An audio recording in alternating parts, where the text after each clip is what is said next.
Facebook and Google, and those are the people we've been making money by creating for the last 10 years. And Spotify, right? Spotify is worth 3 times the amount of the entire recorded music industry. In what world does that make sense, right? And it's time to take that back.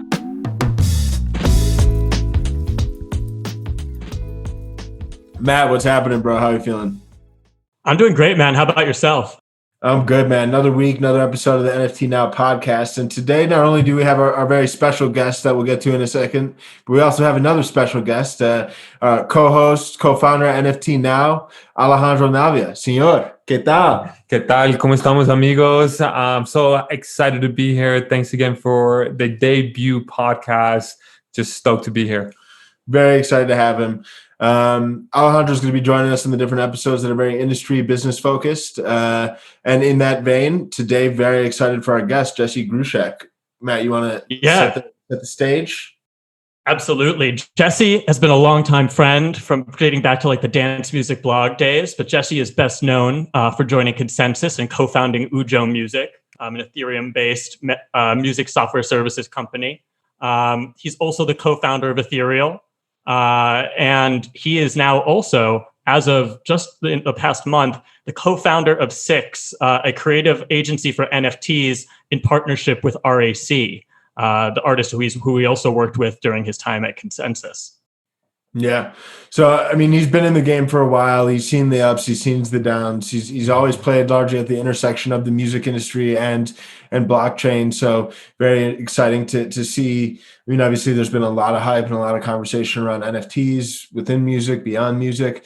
I think he just brings lots of credibility and experience in the business side and the market side and the tech side. So I think he does a fantastic job at distilling it down in this episode today. What are some of the market evolutions that we'll see? What are some of the things that are really going to help us go from this early adopter phase to an early majority and mainstream phase? What are some of the best examples, not only of NFTs, but of DAOs and social tokens and social communities? So wealth of knowledge. Very excited to have Jesse on. So without any further ado, let's get into this week's episode. Jesse, always good to see you, man. So glad to have you on the podcast. You've been working at the intersection of music and blockchain technology for quite some time. You've done a lot of groundbreaking work with Ujo that I feel was ahead of its time. Working with RAC, the Ego Token, Image and Heap, and more. Where did that project leave off? And what projects do you feel are best carrying the torch these days? Yeah, so I've been in the blockchain space for, I guess, probably 10 years at this point, professionally for about 6. And when we did Ujo, I think we were definitely ahead of our time. I knew nothing about the music industry going into it and got absolutely schooled in 2016, learning all the ins and outs and how kind of fucked up the system was.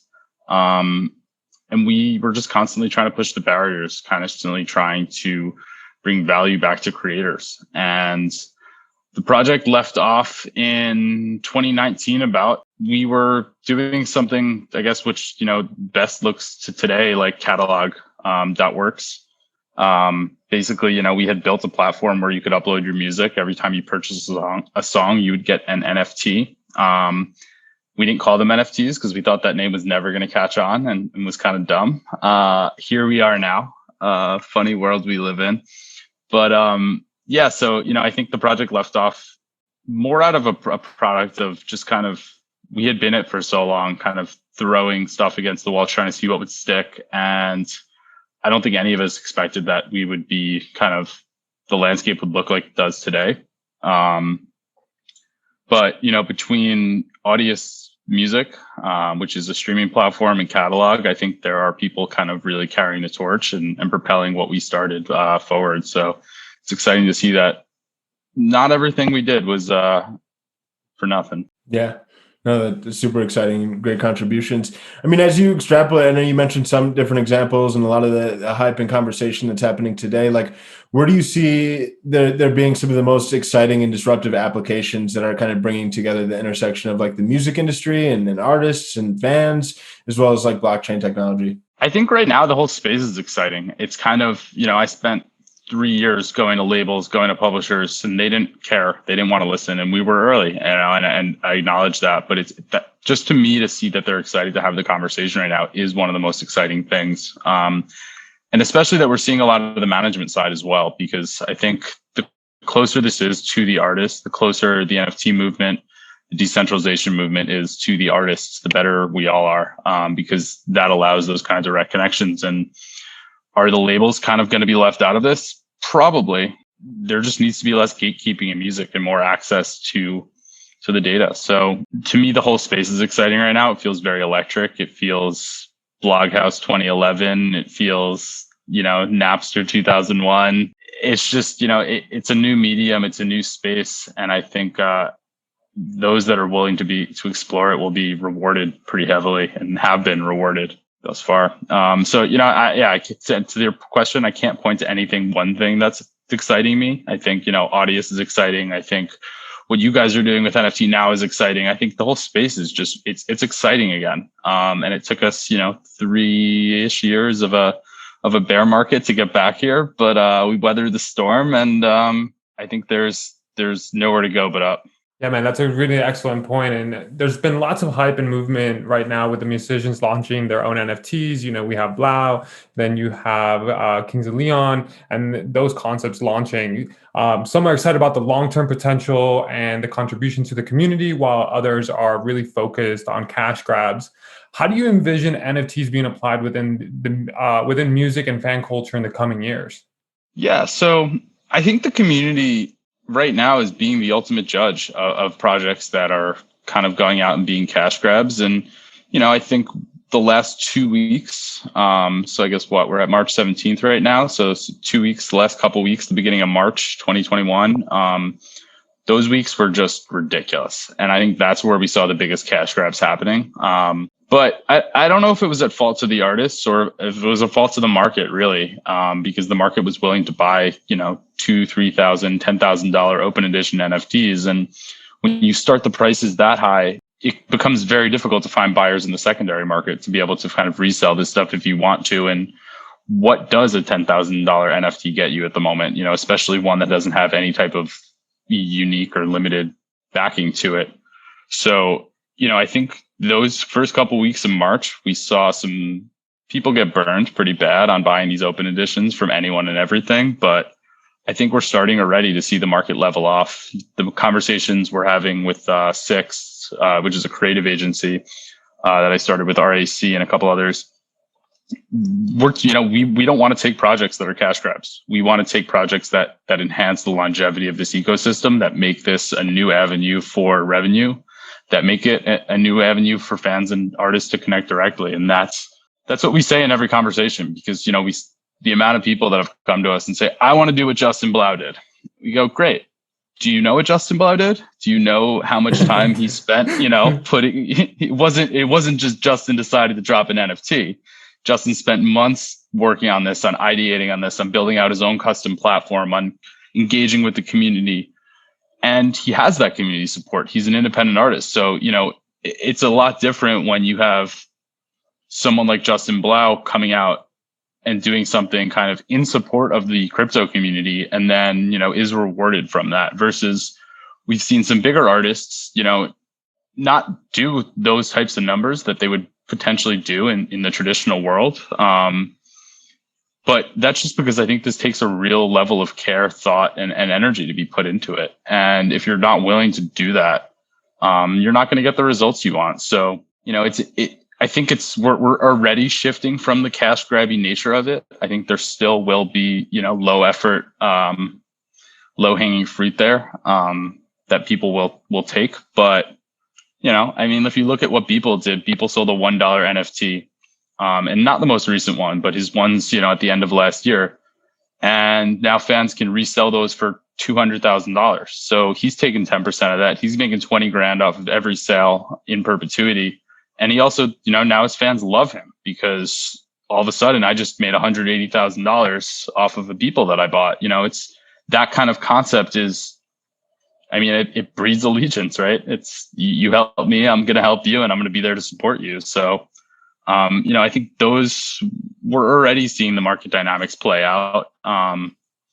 And the NFTs to us just feel like the beginning of this. They feel like getting your feet wet in this space. And I'm excited to see where artists kind of continue to push the boundaries on, further than just physical or digital art or minting something that's already existed. Yeah, man, that's a really, really powerful insight. And I love the way that you spoke about the allegiance concept for the secondary market. And I want you to speak to that, the importance of the secondary market and what's going to be the forces that are going to continue driving it. Because you mentioned that some of the art pieces may not have something to back it, like high entrance points, things of that nature. Can you elaborate on what a secondary sustainable market may actually look like? Yeah, I think in terms of backing it, right, there's nothing necessarily backing any of this. But when you go out and say, I want to support my fans, and then sell them $10,000 semi-limited edition stuff, is that supporting them or is that taking money from them? But when you do that in a way that's sustainable, when you started at maybe $250 because, you need to pay your artist and he requires just as much money as the music put behind it, then we start to see stuff in the secondary. And I think this is what really excites a lot of artists in this space, because it's never really existed in a situation where artists can continue to get residuals off of art every time it's sold and passes hands, right? That's why Christie's and Sotheby's, these companies take huge commissions on the front, because they know it might get traded hands privately. And when it does get traded hands privately, all the money goes to the seller. So a 10% commission looks like royalties for an artist. It looks like I created this thing and it's going to live in perpetuity in digital worlds, in the metaverse. And I will always own 10% of that. So if this is the best piece of art I'm ever going to create in my life, I will, even if I sell it, I'll never lose that. And I'll continue to kind of gain from that. And that's a really powerful tool, because as we've seen in the streetwear markets, that'll back to the allegiance concept, right? It's like when things become, when Yeezy announces that he's only doing 1,000 pairs of a shoe, the secondary market becomes super hot. And the second that they go, oh, we're going to re-release this shoe, the same exact style, same exact thing, the market crashes, right? And all the people that were originally supporters, or, they lose that allegiance because the rules of the game changed. And so I think, that's one of the exciting things about blockchain, is that the rules don't change. And as a creator, as an artist, you have to be aware of that going into this. It's being upfront about the rules of the game so that everyone feels like it's a fair situation, because this stuff is transparent. So if you go reissue NFTs you already made, you're collapsing your own social capital there. Jesse, you touched on it briefly, but I'd love to hear a bit more about Six, the creative agencies for NFTs that you launched with RAC. Obviously, Andre's always been someone who has operated from a place of trying to empower artists. And so I'm really curious to hear a bit more about what your mission is for it. What type of projects are you looking to take on? What are you hearing, and what do you hope to achieve with this new venture? Yeah, so Six kind of spawned out of some chat rooms that me, Andre, and our buddy Gio were in, that, we were already kind of acting as an agency. We were trying to connect people to the different platforms. And we said to ourselves, people are going to do this. So if it's going to be other people, it might as well be us, because we feel like we have a pretty decent amount of knowledge in this space. And, Andre has done his own drops. Gio has done drops for his artists, at the end of last year, that were some of the very profitable ones, like Vantage and some others. And we kind of said to ourselves, instead of just all kind of leaning on each other and doing this separately, let's all share in that success. And let's build an agency. And once Blau did his NFT, that Sunday morning, the music industry woke up and was like, wait, what the fuck just happened? Someone just made $12 million as an independent artist in 2 days. We need to be all over this. And we kind of launched our website that Monday. So it was about 3 weeks ago. And just wanted to plant our flag and say, we're here and we feel like we have a lot of knowledge in this space, and we don't want to see it get ruined by people just trying to do cash grabs, or people just trying to pave the way for labels to get at their hands in this, applying old world models. What does it look like to do NFTs? Once we do NFTs with an artist, what does it look like to kind of go further down the crypto rabbit hole? Is that more NFTs? Is that, playing shows in Decentraland or the metaverse? Is it launching your own community token, right? These questions are things we're all asking in the first meetings, because if their intention is just oh, we want to do an NFT with this song that we had for 5 years ago, and we're going to hire an artist and pay him $5,000, and let's we'll start the pricing and we'll make $1 million. We're like, okay, we're probably not the partners for you, because that to us doesn't lead to longevity in the system. It doesn't lead to longevity of fans. It's just kind of, a very short-term thinking. So our clients are people that are excited about this space, are looking at it as a new art form.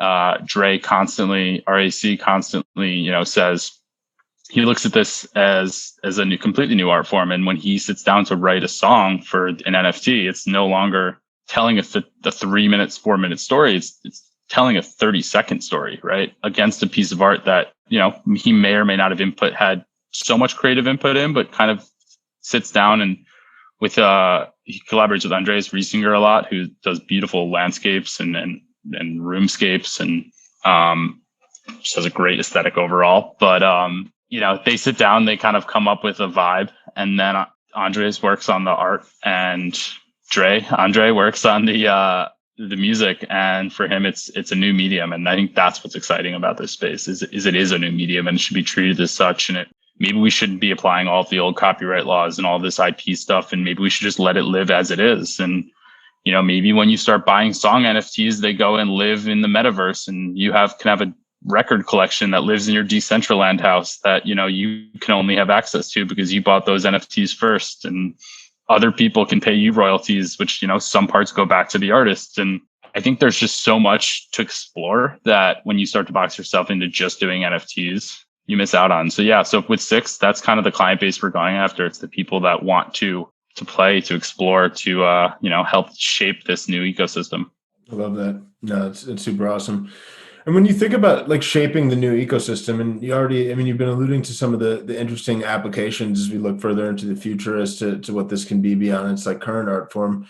But when you think about general market adoption, what do you think needs to happen in order for this to really go from like its current stage of like early adopters to like early majority and mainstream? I mean, even you look at Justin Blau, you referenced the momentum and rapport and equity he's already built with the community by being such an active member over time, and that being such a big part of his success. Even RAC, it's like the artists that are having the musicians that are having the most success are the ones that have been a part of the community the longest. So it's like, to your average musician, like there might only be like 1% of their fan base that's even like, yes, we're all very close to all the hype in the news, but even then it's still relatively like niche. So I'm curious from your perspective, like what takes this to a more mainstream level between like brands, creators, musicians, and like the mass market of their fans? That's a good question, because I think we're starting to see the mass market enter the space, right? Charmin today did an NFT, right? They did NFTPs, non-fungible toilet paper, and Taco Bell did an NFT a couple of weeks ago, right? So it's like, is the mainstream here already?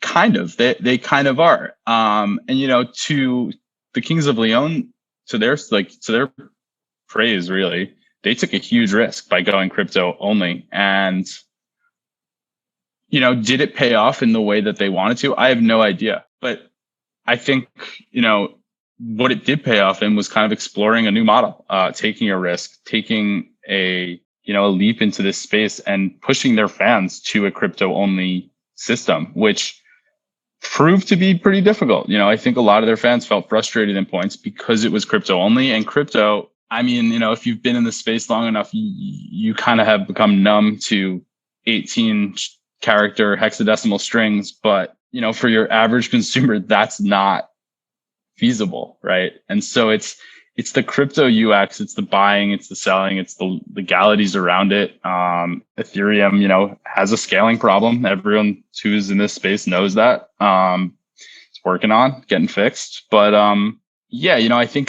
the crypto UX has to get pushed a little further, and for this to really go mainstream. But there are a lot of solutions. There's platforms like Nifty, like Maker's Place, that do offer credit card support. So, I think we'll see a lot more hybrid approaches kind of pop up before that fully beautifully decentralized, system exists. At least now it's not for lack of trying to push this mainstream. And that's what's, super exciting to me as well. Yeah, no, that makes tons of sense. Yeah, and I mean it's interesting to see some of the early movement from like some of the big brands and like these little like signals. I mean, it will be interesting as a lot of the kind of foundational like marketplaces and whatnot adapts, so that way people just, because even then too, it's still very much kind of this like vanity, like Taco Bell. I mean, they're chasing press, Yeah, rightfully 100%. so. I mean, when you think about that from like a having been in the game for a minute, like from a market perspective, I know there's a lot of talk, and you even mentioned too, people that like bought these like big open edition NFTs at the beginning of March, like the portfolio is not doing as well as they may have initially had hoped. With that said, I mean, when you think about this from like a broad market life cycle, I mean, it definitely feels like we are in a bit of a bubble. Like as you look at it from like a collector and creator and investor standpoint, what's kind of your outlook on the evolution of the market and the valuations? It's a good question. If you had asked me 5 days ago, I would have said, I don't know. I think 10 million is like the top of these valuations, but here we are in a world where people just sold a piece for $69 million, right? So is there an upper limit to this stuff? It's probably around there, but did we just kind of open the door to the traditional art world that saw a $69 million sale go on at Christie's and said, wait a second, there's so much beautiful art being created in these spaces. Maybe let's just go, scoop up some of these pieces that are $2, $3, $5, $10,000. Is there going to, I was in a Clubhouse room and Gary Vee kept harping on the fact that 97% of this shit will fail. And he's probably right to an extent. But again, I think it's, if you're looking at these creators, like people, right? People didn't just go out and spend 5 minutes and make an NFT. He spent 14 fucking years making that NFT. And that basically was his 14-year salary was $69 million, which, broken down over 14 years is a lot lower than some of these other artists that are, that big make. So I think it will find its balance. I think, Nifty kind of having the control over the marketplace right now, which they do to an extent. They have all the eyes on them. I think will start to shift in the next few weeks. And I think it's going to come down to curators. And, that's where it weaves back into communities, because, you have a community like NFT now, right? How do you guys pick artists? How do you guys find new stuff and build them up and help them achieve success, right? And so I think we probably will see a little, and I think we're seeing it right now, a little bit of a deflation, but I kind of almost feel like this stuff accelerates in a bit of a way. And whether that's through monetary value or cultural human value, I think we're only going to see go up from here in terms of that. And thanks so much. You really touched on a really good point about community. And like, for context, Jesse, you were the person who sharpened me into the Ethereum community back in 2016. We were hanging out and it was just like, dude, you need to buy this, you need to get into this. And you've always been someone who gives a ton to the crypto community. Like, I've never seen anyone else who is so patient, so kind, so giving, and with your knowledge, with your wisdom, with your ether. And so like you also like navigate some very dynamic circles, right? I feel like you're like the Sherpa of a lot of people in the community. In your opinion, what does the future of community look like for crypto? And what does the future of community look like for NFTs? Squad wealth, baby, right? Like, I think that's what it looks like. It looks like people working online to create value. For the last 15 years, we've all been online. And we haven't created any value that we've had to take advantage of. That value has gone into Facebook being valued at whatever it's valued at today. It's going into, Facebook and Google. And those are the people we've been making money by creating for the last 10 years. And Spotify, right? Spotify is worth 3 times the amount of the entire recorded music industry. In what world does that make sense, right? And it's time to take that back. And I think this only becomes more community. Like, the communities are only just starting to form now. I have constantly been involved in these communities, and I give because I know it comes back around. It all washes out, right? And if you're creating value, if you're in this space and you want to help and you do it, little things here and there, the value will come back around. And that's kind of the beautiful thing about crypto, is the ability to send that value instantly, digitally, permissionlessly, like whatever the buzzword you want to use. I think that's kind of the intersection. And like I said, right, it's like once, the NFT now has their core community of users, they're going to go out and they're going to be finding the best art for you guys to be posting. And then do you guys go and, support people on Nifty, or do you launch your own page that's, uses a backend like Zora, and, I can go to the NFT Now page and just buy, your taste of, or your community's taste of NFTs. And I think that's where this stuff gets really exciting, because the community is inherent to the way these systems work. Because, if you want to go fast, go alone. If you want to go far, go together. And most people in this space want to go far. And most people in this space are willing to give the time, give the energy, because it feels democratic for now. It feels like a level playing field. And I think that's kind of the most exciting part of all of this stuff too. I love what you said about going together, and I feel as though that sense of camaraderie and community is so crucial to the NFT community, and also in the crypto community. I think one of the most exciting areas we're seeing development in is the community token space, and I'd love to talk a little bit about Friends with Benefits FWB. For those of our listeners who may not be familiar with it. Maybe you can talk a little bit about how it was founded and for what purpose, because you were the one who brought me into it. Yeah, again, it's bringing together great people, right? And doing that in a way where you're all aligned and incentivized to work together. And so probably, I guess last summer it was already at this point. Trevor McFedries, he's CEO of Brud, the creator of Lil Miquela, everyone's favorite digital influencer. He basically was bored one weekend and was like, hey, I'm gonna just launch a token. And he, doesn't have really a lot of technical experience so much. I mean, he definitely has a bit, but he went on roll, launched the token, didn't think about the tokenomics of it all, and said, cool, this token gets you into this Discord group, and I'm just gonna fill this Discord group with my favorite people. And so he started to talk about it more. And, I was fortunate enough to be one of the people that joined early on. And I invited people like you guys, because you guys are culturally interesting and awesome. And, the more interesting cultural movers and shakers we kind of put into the group, the better it became. And it kind of blossomed into this group that has about 650 people in it. And it got very expensive to join it because, again, that social capital that we all held just kind of kept increasing, because the more people that bought into it, the more expensive the token got. And it was creating that kind of squad wealth that really propelled FWB forward and continued to. I think we've got some really exciting plans over there for what we want to do with the token, and to basically just kind of create our own economy that, can help reward creators, cultural people, people that are really good at the organization, right? Whatever works together, however you kind of can be a friends with benefits, right? And that's what's beautiful about the social token, because the more value we put into it, the more things we create, the more valuable the token gets. Should we go into what happened this weekend? Yeah. I was going to ask, obviously this past weekend, the Roll platform was hacked. There were a number of different social tokens that had liquidity there. I thought you guys did a really phenomenal job responding to that and creating a solution with FWB Pro.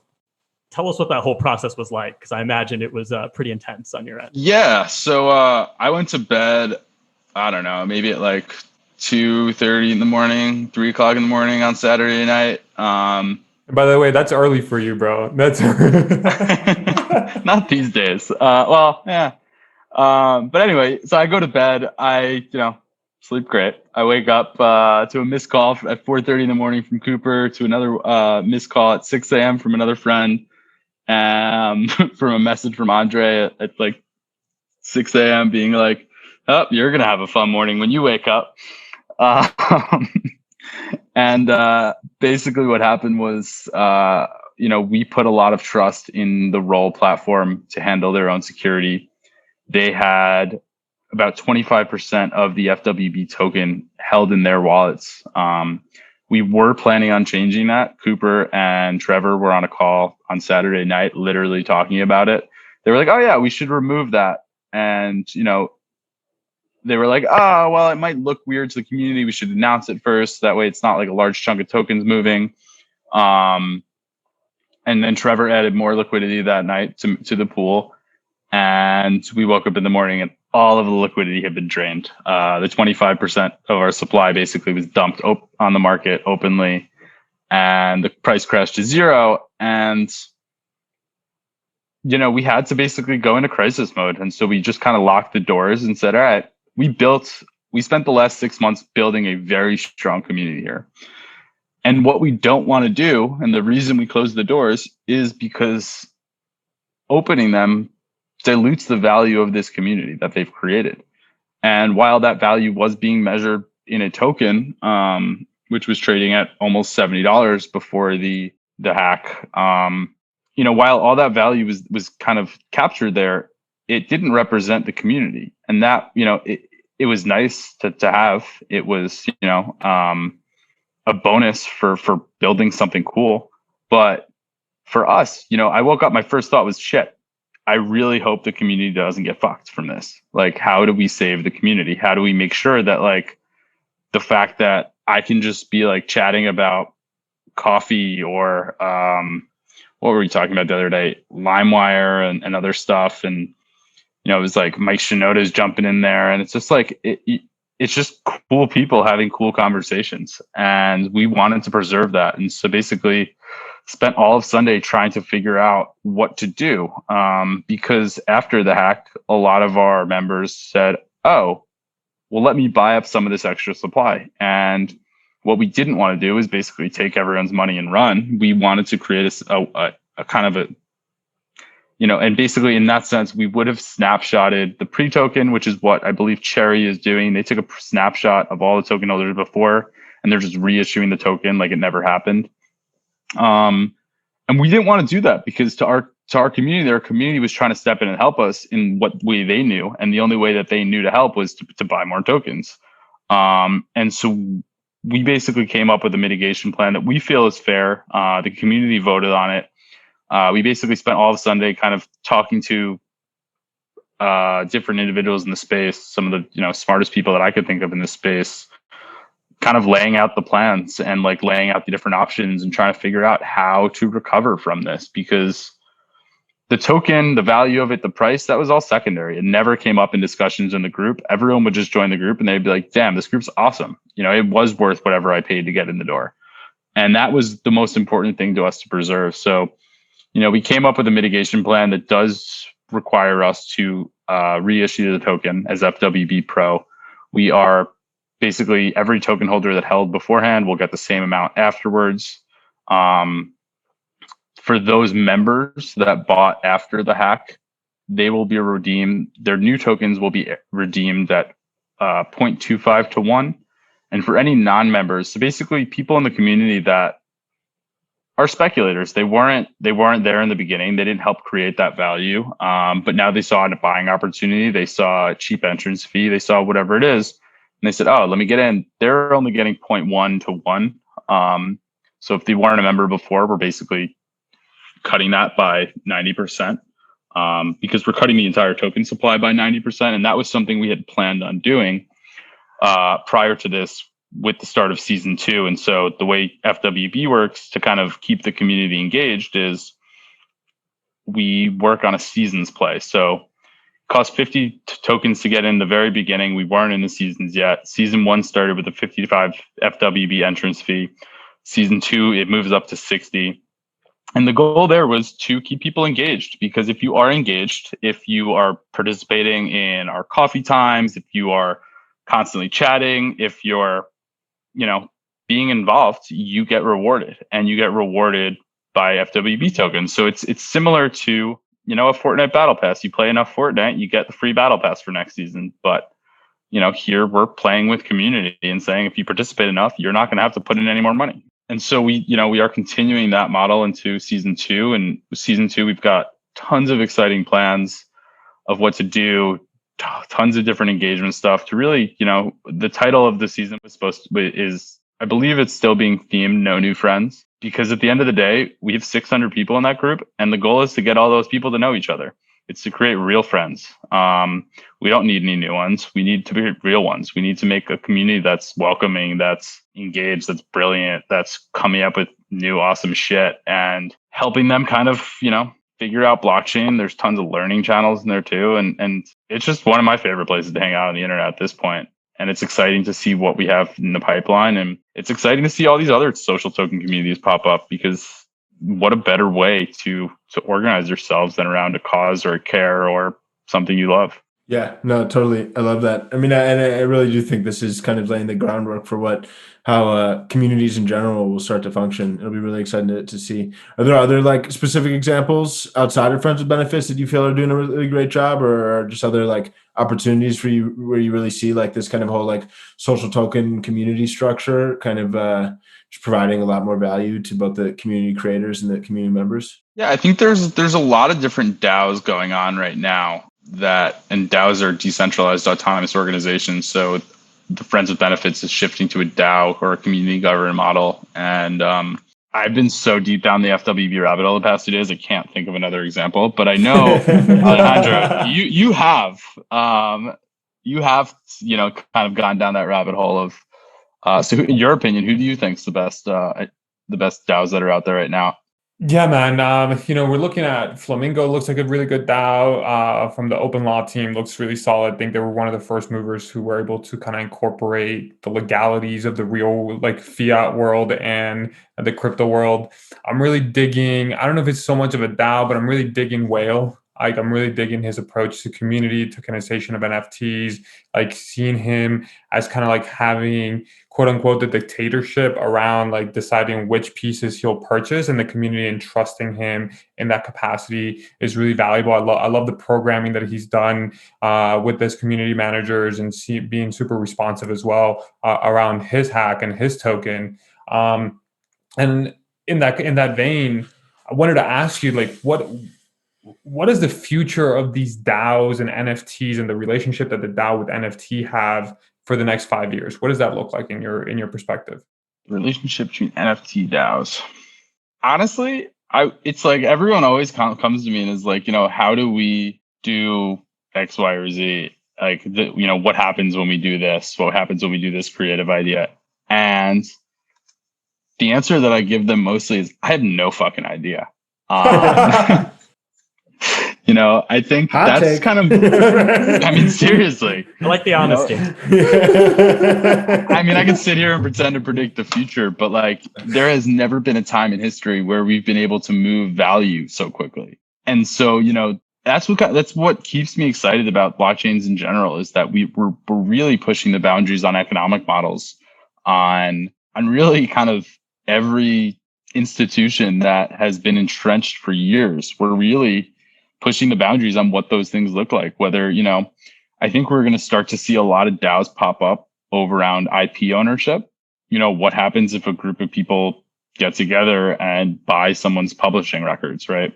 What happens if they come together and buy, a piece of IP around, a logo or something, right? Like, these things are like the crazier experiments that people are talking about and trying to kind of navigate right now. But like, that's where this stuff starts to get wild, because like, what happens when the ability for kind of all of these private markets becomes public? And they're not quickly becoming public enough for your average investor, but for accredited investors, they are going to probably start coming a lot sooner than people think. And that's where I think things start to get super weird, is when like, what happens if a group of people own Mickey Mouse instead of Disney, right? And they had to come together to make decisions around would they be lobbying the shit out of the US government? Would they be trying to find new ways to bring people to love that character? I don't know, but I'm excited to watch and find out. One of the things that I really love about this answer, man, is like, you can't predict the future, but Jesse, you've been time after time in the last 6 years on the right side of history, and what do you give to that? I just like being on the forefront of things, on that kind of bleeding edge. And I think, you stand at the edge long enough, you see a lot of shit down the pipeline. But it's all about finding the gems, and I've made tons of mistakes over the past year on what's been. I mean, look at Ujo, right? Ujo was definitely on the right path, but it was 3 years too early. I think timing is everything, and that's why I think we launched this NFT agency so quickly, because we were like, strike while the iron's hot. But yeah, it's staying involved with people that are pushing the boundaries, that aren't satisfied with the norms. It's the creative class of individuals that constantly want to push boundaries. And it's, if you're paying enough attention to the fringe, you're gonna see it, I think. Did you know that Flamingo DAO owns 230 CryptoPunks? I did not realize it was that many. 230 CryptoPunks? Yeah, they let's see. I think it's 217 CryptoPunks. That's wild. How many aliens? That's that hashtag squad wealth. There it is. Right? Flamingo DAO, I think, was like 100 ETH to join in the beginning, or 60, and now it's like 200 ETH. So it's the collective hive mind is better than the individual. And I think the more you surround yourself with people you can constantly learn from, the better off you are. 1000%. Well, great way to round out the conversation, man. Super fun to see all the progress you've made, all the progress you're making. I think we're still really excited for all that's in store, man. So thank you for coming on today and sharing some insight and some wisdom. And we're on the roller coaster right there with you, bro. Thank you, my friends. It is always a pleasure to share that knowledge. All right, man. Take it easy, bro. I know. Take care. Man, well, that was a really incredible episode. Really enjoyed hearing what Jesse had to say. I mean, true wealth of knowledge. Very excited to see a lot of the evolutions in the UX and kind of experience a lot of these underlying platforms. Really love Friends with Benefits. I think as far as kind of a social token and social community and tokenized community for that matter, very exciting. I think they're at the forefront of that format. And I think we will really start to see a lot of different communities, whether it's creators that have communities for their fans or whatever sort of emerging communities we see, we'll start to see that format be more and more prevalent. So love to see all the innovation there and all this perspective. What stood out to you, Matt? It's just so great to hear his perspective. I've known him for years. We've sat on panels together, and he has been a believer in the space for much longer than it has been in the public eye. And I think it's really exciting to see all of the different projects that he has in the works at a time when the waters have never risen higher. I'm really excited to see and hear more from this creative agency. As he talked about, so many new people entering the space, and I know that he and Andre and Gia are in it for the right reasons and are there to empower artists and ensure equity. Really excited to hear more about that. I also loved his perspective on Ujo and its timing and where new projects have sort of taken the baton and are leading that intersection of music and blockchain into the future. So it was just a really great episode that I think touched on a lot of different interesting areas, because he is a guy who has always had his hands in many things.